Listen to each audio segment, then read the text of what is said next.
अवसर चूका।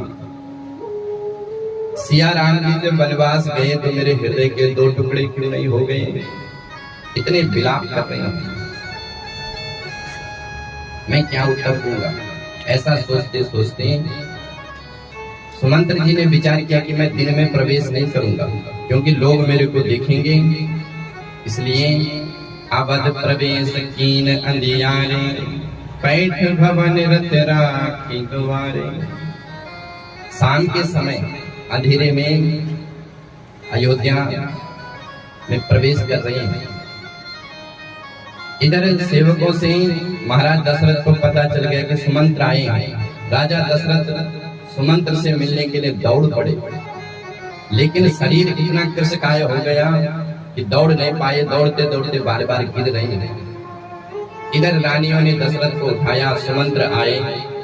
सुमंत्र को महाराज दशरथ ने ऐसे गले से लगाया जैसे मानो मेरा राम ही आया है, अपने हृदय से लगाया। सुमंत्र बताओ मेरा राम आया है। सुमंत्र ने ज्यों की त्यों पूरी घटना सुना दी कि महाराज ऐसे ऐसे जंगल में ऐसी ऐसी बातें हुई। जो ये घटना सुनी तो महाराज दशरथ व्याकुल हो गए। महाराज दशरथ अपने को धिक्कार रहे हैं कि मेरे जीवन के लिए धिक्कार है, मैंने इतने सुकुमार पुत्र को वनवास दिया है। राव सुनाई दीन वनवासु, सुनि मन भयो न हरस हरासु।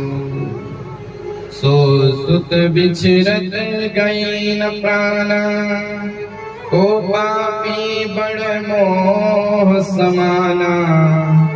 को पापी बड़ मोह समाना। अरे मेरा हृदय टूट क्यों नहीं गया?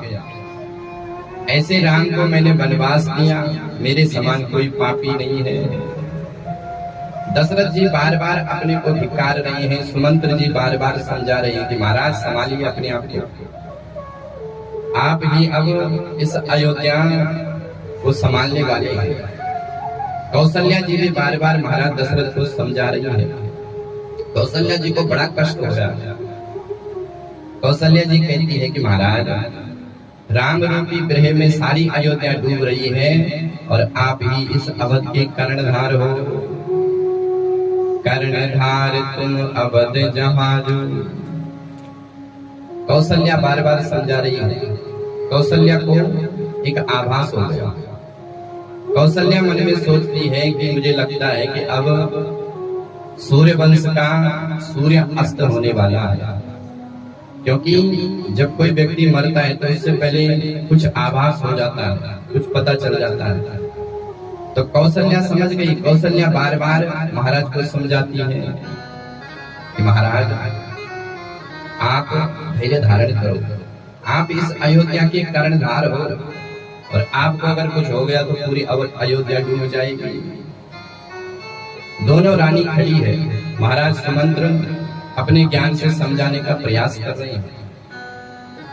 थोड़ी देर में महाराज दशरथ को नींद आती है।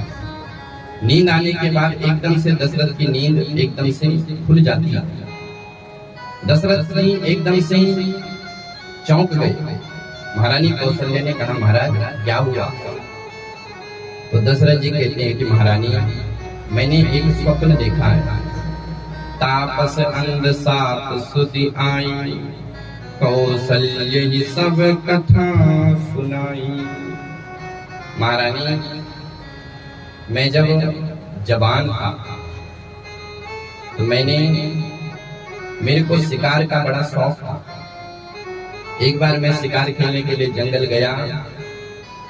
मैंने सोचा कि कोई मृग पानी पी रहा है, लेकिन एक अंधे माता पिता के पुत्र श्रवण कुमार को मैंने मृग मान करके बाण मारा और उनके माता पिता, अंधे माता पिता ने मेरे को श्राप दिया।